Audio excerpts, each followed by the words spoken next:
Hey, good morning, folks. I'm attorney Roger P. Foley. I don't have court this morning, but I'm driving to the office, and I don't know. Last few days, I feel like a little blah. I don't know. Maybe it's some of the people. Like sometimes the bad energy rubs off on me. I had a woman call me, and she has a case way up north. I don't know, like Tallahassee or something, somewhere in the northern part of the state. It's far away, and it's a misdemeanor case.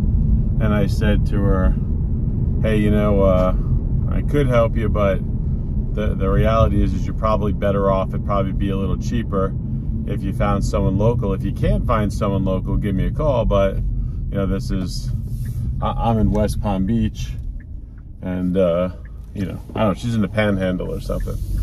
For a misdemeanor, it's not really worth it, right? Because I'd have to charge them so much for either flying up there or traveling a day, you know, to kind of get up there and back. And you know, I always think that there is good counsel. You just might have to interview some people. So I don't know. I'm talking to the lady, and I'm kind of explaining that, and like just mid-sentences I'm explaining it, she just hangs up on me. And I think she hangs up on me, right? So I call back because I'm going, oh, maybe we just got disconnected. And it goes to voicemail. I leave a message. Yes, ma'am, we were just talking on the phone. We got disconnected. I don't know, doesn't call back. Then I just had a bunch of calls this week like that. What was the other call that was just ridiculous? I don't even know. My brain just feels foggy. I think I'm down. One of my pups, Red Baron's, getting older, and doesn't seem like he's feeling very well lately. And nothing like jumps out. He's not crying, but he's just moving slower, and he's older. You know, we take him to the vet, but just age. It saddens me to know that, you know, he won't be here much longer.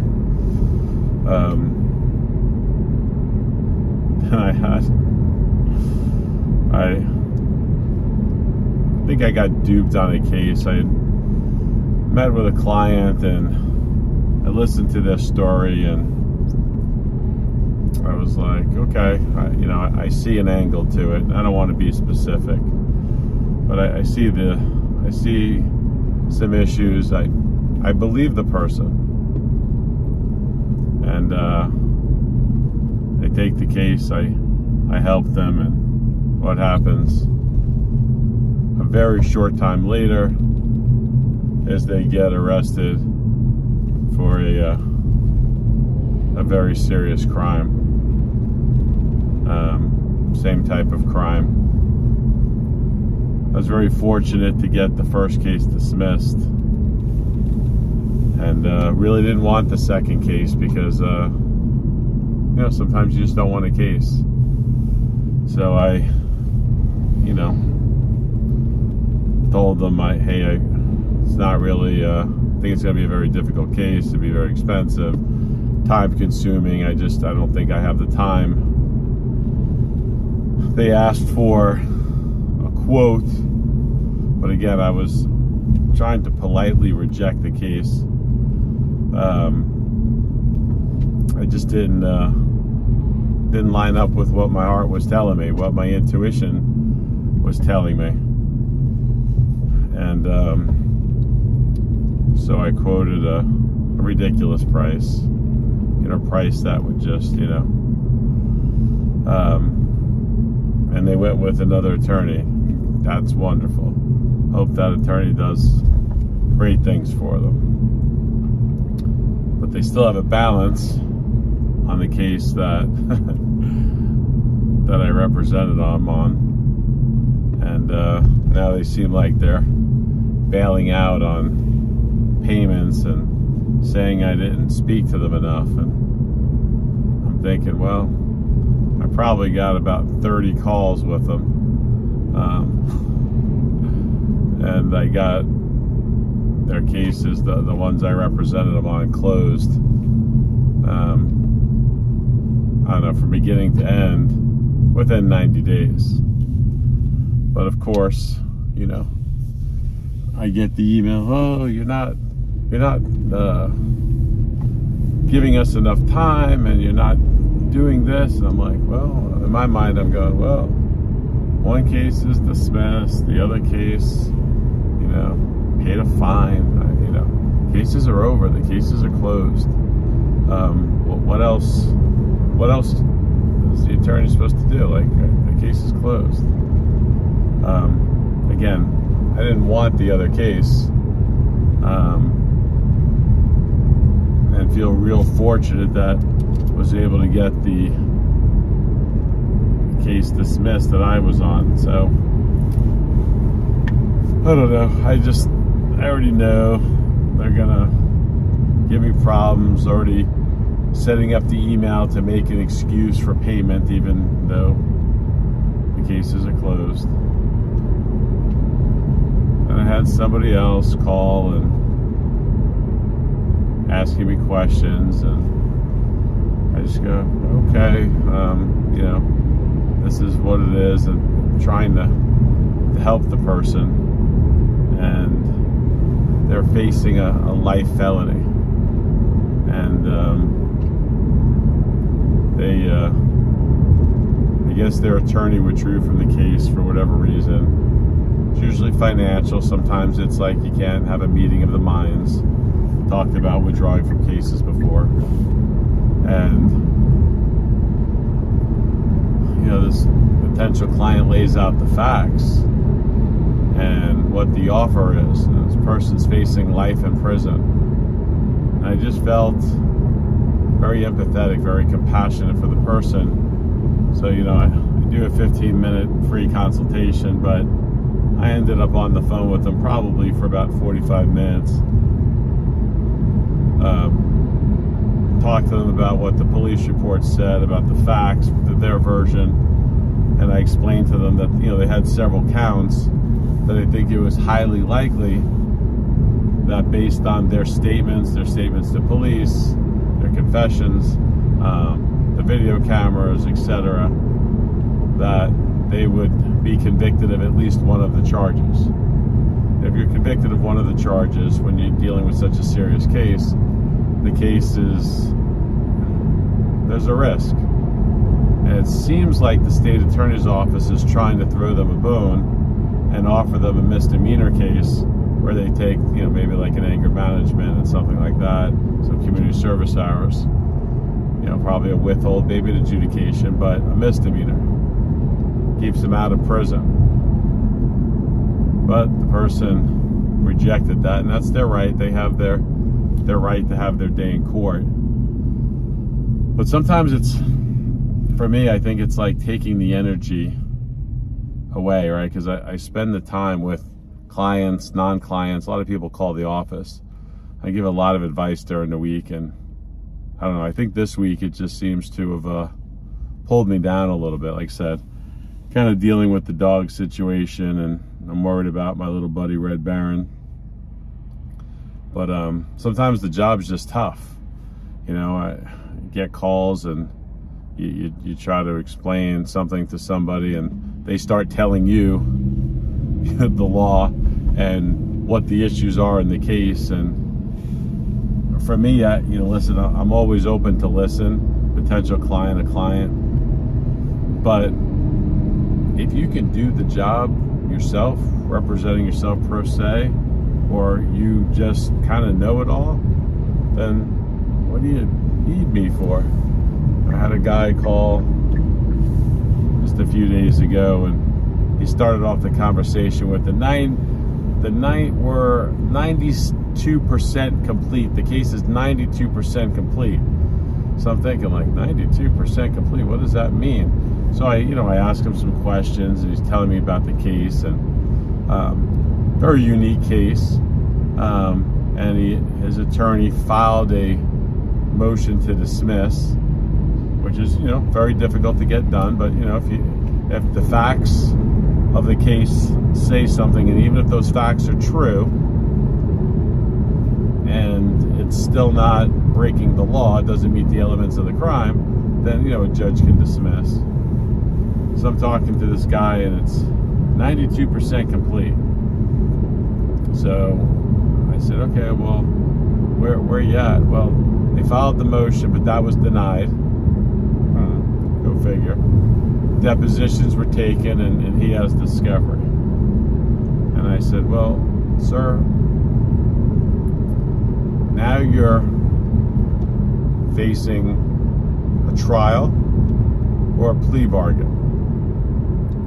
Maybe there's a, well, can't you just file a motion?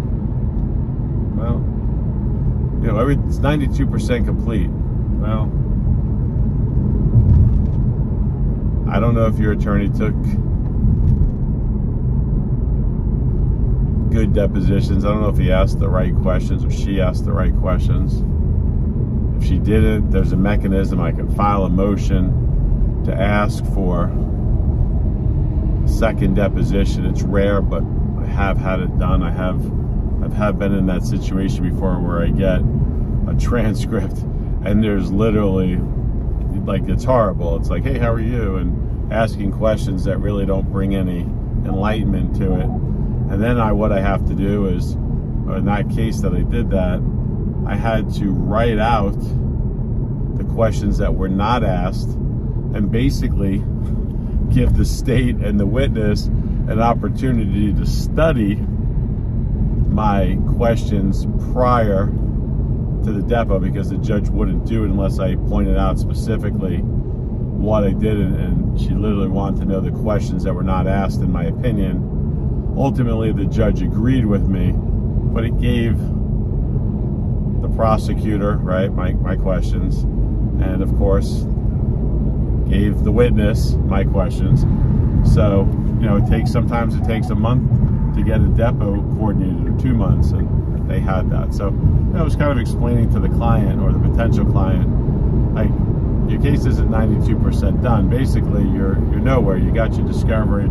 There were some depots taken, but the motion was denied. So right now, you're either a trial or a plea. And you know, it's just weird. Like, people call for advice, but they don't always want to listen. Just an opinion, right? I'm just one guy. I never said that what I say is the gospel by any means. It just, if you're going to hire me, these are the things that I would look at. This is the fee. You know, and it made me think about Chris Rock. How much for a rack of ribs? The guy's like, you know, $18. $18. Good Lord, good Lord. You know, and that's what I was dealing with this gentleman. How much you want for this kid? Boy, it's 92% complete. We already got the depots. Well, sir, you know, I don't know what you have or don't have. I'd have to review all that stuff and then, you know, make an analysis and fight the case for you. If you're not willing to take a plea, I want to make sure that your case is prepped as good as it could possibly be, and that takes time and energy, and time and energy equals money. Good Lord, how much do you want, Mr. Foley? I seen you on YouTube. I thought you were a reasonable man. I am a reasonable man, but you know, you're facing a very serious crime, sir, and you know, you're likely facing prison. What is what have they offered you? Offer?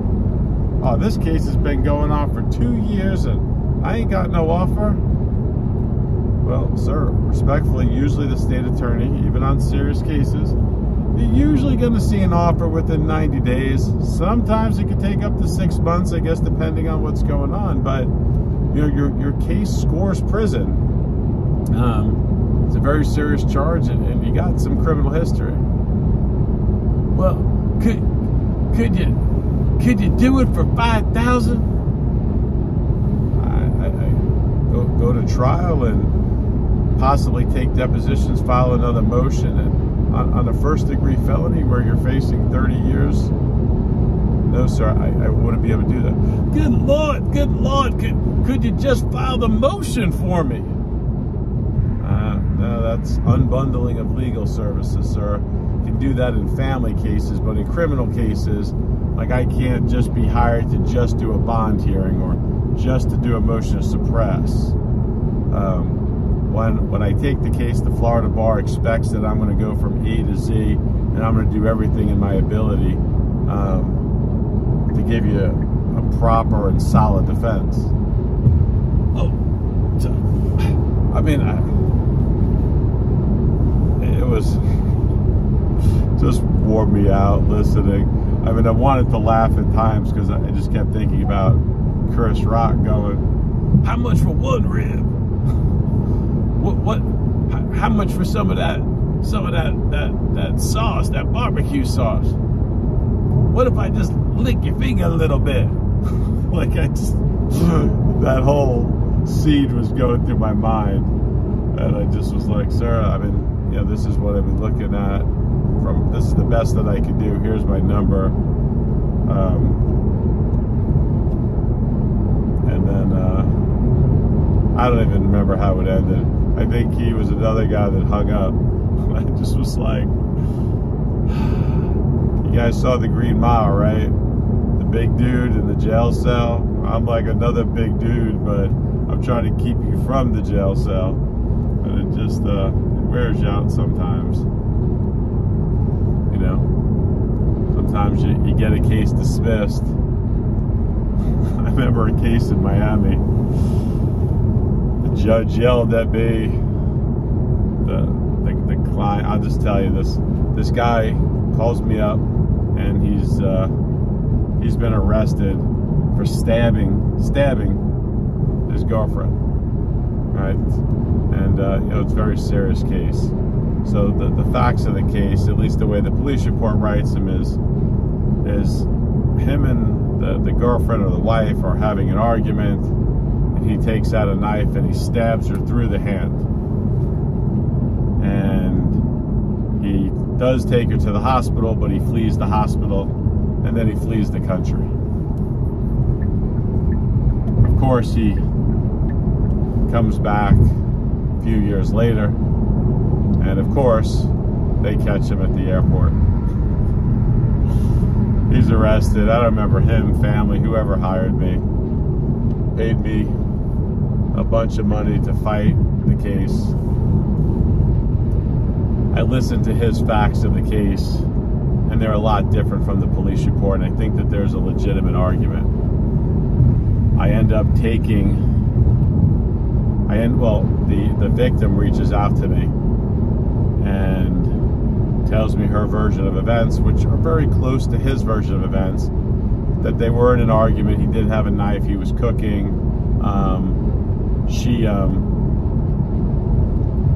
He called her a name because they were supposed to go to a party together, or he thought they were going to a party, but since they were broken up, but they were still living in the same house, you know, one of those situations.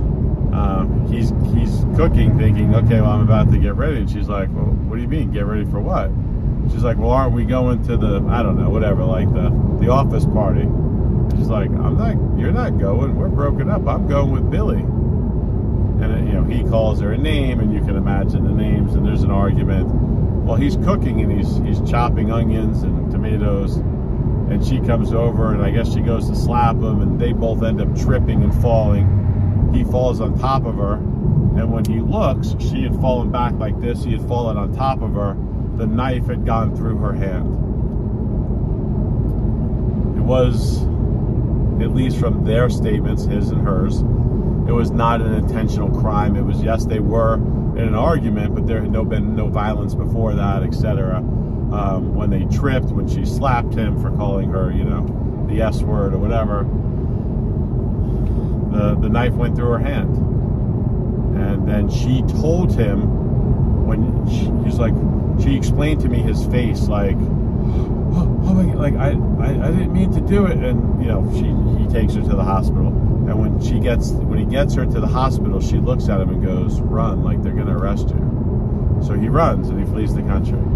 So I know all of the facts. The state prosecutor doesn't. You know, I try to tell, but sometimes people listen, sometimes they don't. So I'm in court, and I don't know, it's like first time up, and I said, Judge, I'm, you know, hoping that the state's going to make an announcement once they have the facts. And then the judge goes, State, did you make an announcement? And I think the judge just misunderstood me.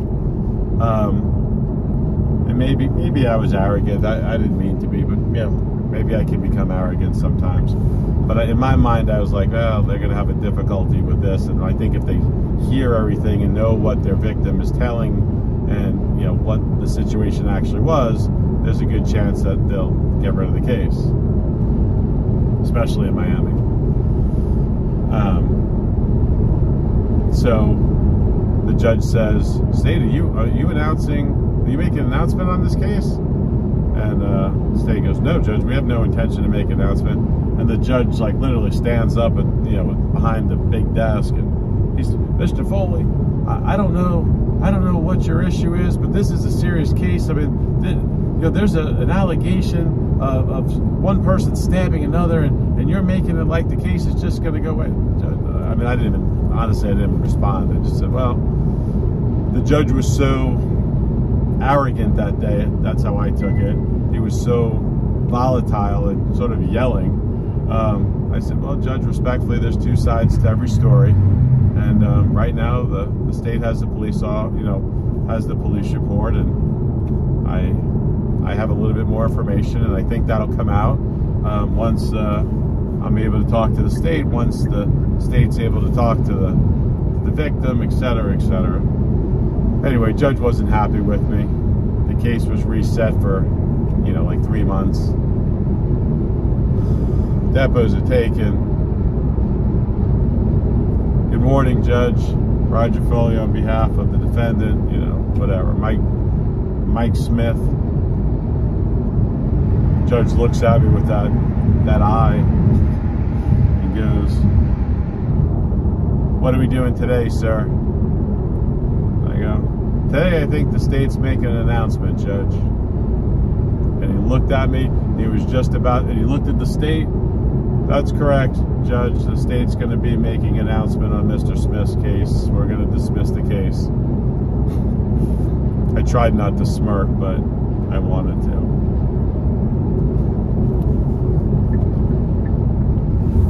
I remember, I don't know, I wish I could remember all the cases. Sometimes when I read back on the files, I'm like, oh yeah. I remember one case where I walk in, and it was a new prosecutor, and I had tried contacting them several times. And it was like it was a baby case. It was like a trespassing case. And I was very familiar with the courtroom, the judge, right? But it was a new prosecutor they got, like right out of law school. And we were all been there. But some people enhance their powers, let's say. So I went over to the state attorney's desk like I normally do. And I'm not sure which lane you're in. You're in 2 lanes. Go ahead, pick a lane. There you go. There you go. All right.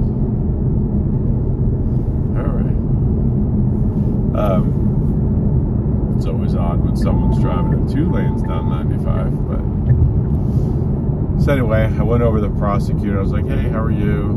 Roger Foley, I'm here on such and such case. Well, because he's on the cell phone like this.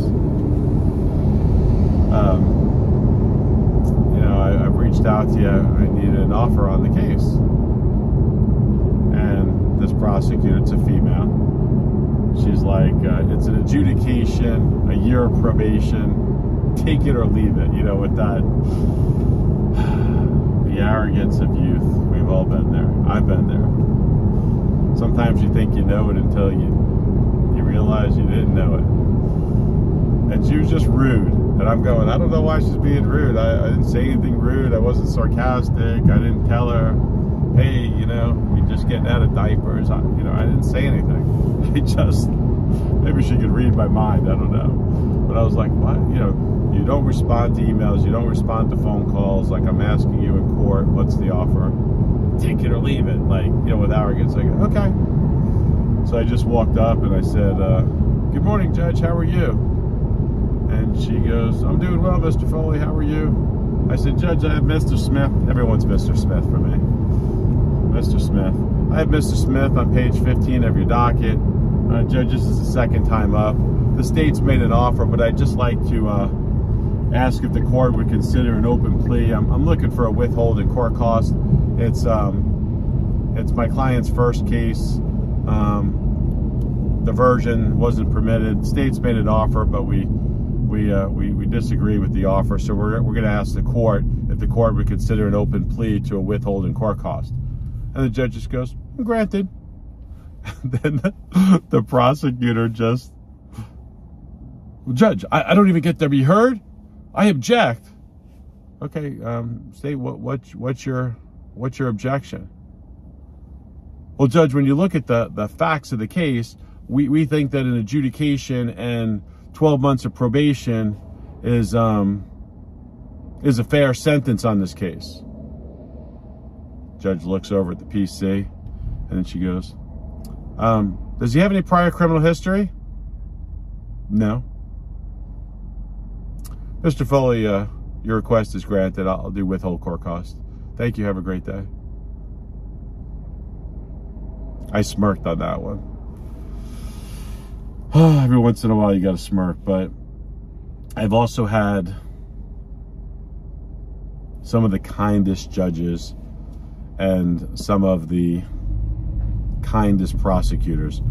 And, you know, people don't think that there's kindness when someone's prosecuting, but there is.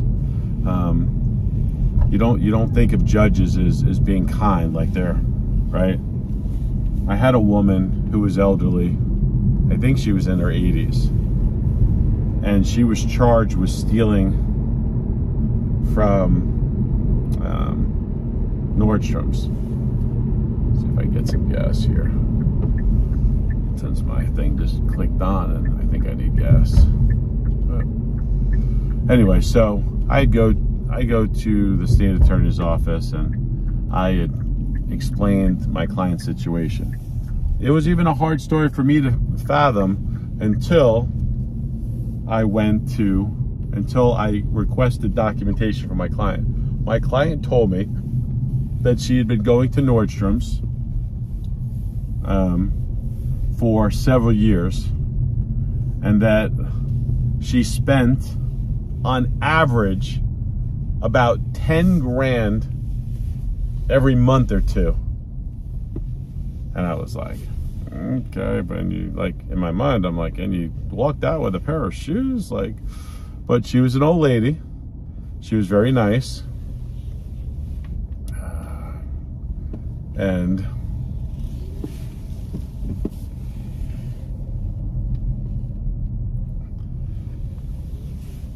she explained that she was very wealthy and that she had gone to Nordstrom. She liked Nordstrom's. It was her favorite place. She bought a lot of shoes there, a lot of clothing there. She bought friends gifts, family's gifts. And she was like a shopper, right? She was like a shopaholic. So she goes in to the store and she has the box up there, and she's already picked out the exchange that she's going to make, or I forget exactly how it went down, but there's something about a receipt. So she's got the box. They said, oh, do you have the receipt? She goes, oh, I left it in the car. So she has the box. She has the new shoes. She takes both of them and walks out the door. Of course, security guard comes outside and she's like, oh my, oh, she's in her 80s. And they arrest her for grand theft. At the time, grand theft was over a certain amount. Over 300 bucks. The shoes were, I don't know, 700 bucks. She had another pair of shoes that were even more. So they arrest her, and she's trespassed from the store and all that stuff, which is odd. And she hires me. So I said, oh, that's a lot of money to spend, like 10,000 bucks every month or two. She's like, been doing it for years. I said, can you get receipts? She's like, yeah, I have everything. She brings me like a box of Nordstrom's. She, like, no joke, this woman spent like 10 grand a month for like at least the 3 years that she gave me receipts for. So I call the state attorney, and we can't work it out. I'm not going to badmouth the state attorney, but they just didn't buy it. They just thought that she was trying to scam. I told the judge the story. I proffered it. Sidebar. The judge looked at the prosecutor and goes, "Are you kidding? She's like 82 years old. She has no criminal history. Mr. Foley's showing us where she spent $10,000 a month. Like, you don't think that it was a possible mistake?" And prosecutor said, "We just have a difference of opinion." She goes, "Okay, all right, step back." I do an open plea. The judge gives her a withholding court cost, and then says, "Ma'am, I understand this situation better than you think. If it's okay with you, I'd like to come down off the bench and give you a hug and apologize for all of this." And the judge literally came off the bench, never seen it, and hugged my client, an 82, 83-year-old woman, and said, "I'm so sorry. The law only permits me to give you, this is the lowest sentence I can give you," which was like a, $300 of court cost, and that was it, withhold. No probation, no anything. And yeah, like, touched my heart. I had a prosecutor just recently did a really spectacular thing. The case was already being handled by a public defender. There was incarceration on the table. I wrote to the prosecutor. I took over the case and I said, "Hey, I'd like to talk to you." He goes, "Look, I'm just going to send you the offer that I sent the public defender. It's considerable incarceration. Unless there's just something miraculous, like your client's been a fugitive from the law for the last couple of years." And I had a really whopping story about a gentleman who had a third-grade education and whose wife had passed away, and he had run a business and didn't know how to handle bills and stuff, and he was placed on probation for not paying taxes, and didn't understand everything that was said by probation. He sent his restitution payments in, but he never showed up for probation. They issued a warrant for the guy. And when you find out that, someone fought in a war, when you find out that someone has a third-grade education, when you find out that someone has been a victim of strokes, that they've suffered, a stroke in their past, and it's limited their ability, when you have several family members that say, "Listen, he's not all there, but because of his age, he's the patriarch of the family," kind of thing.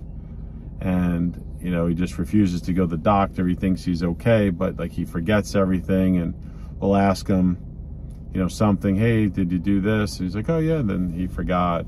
Or they'd go to a restaurant and he'd say, "Oh yeah, we haven't been here in so long. I'm so glad we came," and they were just there a week ago.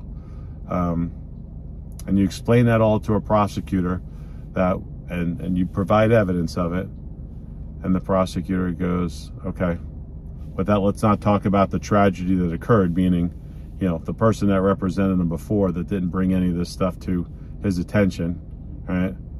And releases the man out of jail without asking for a bond. Very, very rare on a violation of probation on a serious crime. Very unlikely on someone who's been a fugitive, so to speak, from the law, who hasn't shown up for probation a couple of years. And then dismisses the violation and terminates probation as successful. That's a prosecutor that understands right from wrong. It's not about winning or losing. It's about doing the right thing. And yeah, it was privileged to be able to see that with my own eyes. And you know, all the prosecutors that have stepped up, and listen, sometimes we're just on different sides. Sometimes the client is as guilty as sin, right? Sometimes they are. It's not, there's a lot more guilties than there are innocents, right? Just want to let you know as a criminal defense attorney. But it's nice to see, and when you're having a blah day, right? I'll be in the office in a few minutes, and I'll reach out to some prosecutors, and, you know, one of them will kind of, you know, give me the time of day and walk me through their facts, and will agree or disagree, you don't want a case. But just knowing that you hear all these crazy stories about the system is broken, but the system often works too. It depends on the players, right? The system's not like this thing. It's each of us as individuals. So there's a lot of prosecutors that are really good at their job, putting the bad guys away and deciphering between who's really guilty and who's not when all the evidence is presented to them. And sometimes there's just reasonable minds differ. So I don't know, I feel blah today. I just went off on a tangent for how many minutes. Who knows who will ever watch this, but this afternoon will be a better day. I'm just tired. You're worn out by some people this week. But still happy to do my job. Still happy to do my best to make a difference. And, you know, just know that there's compassionate judges, there's compassionate prosecutors. Every day they have to make decisions, and those decisions have an impact on an individual or a family's life, and they're doing the best they can, and I tend to think that most of them do a really good job. So that's coming from a defense attorney. Anyway, I'm attorney Roger P. Foley. I hope that your day and your week is blessed. Thanks for another day, God. I appreciate it. See ya. Bye, guys.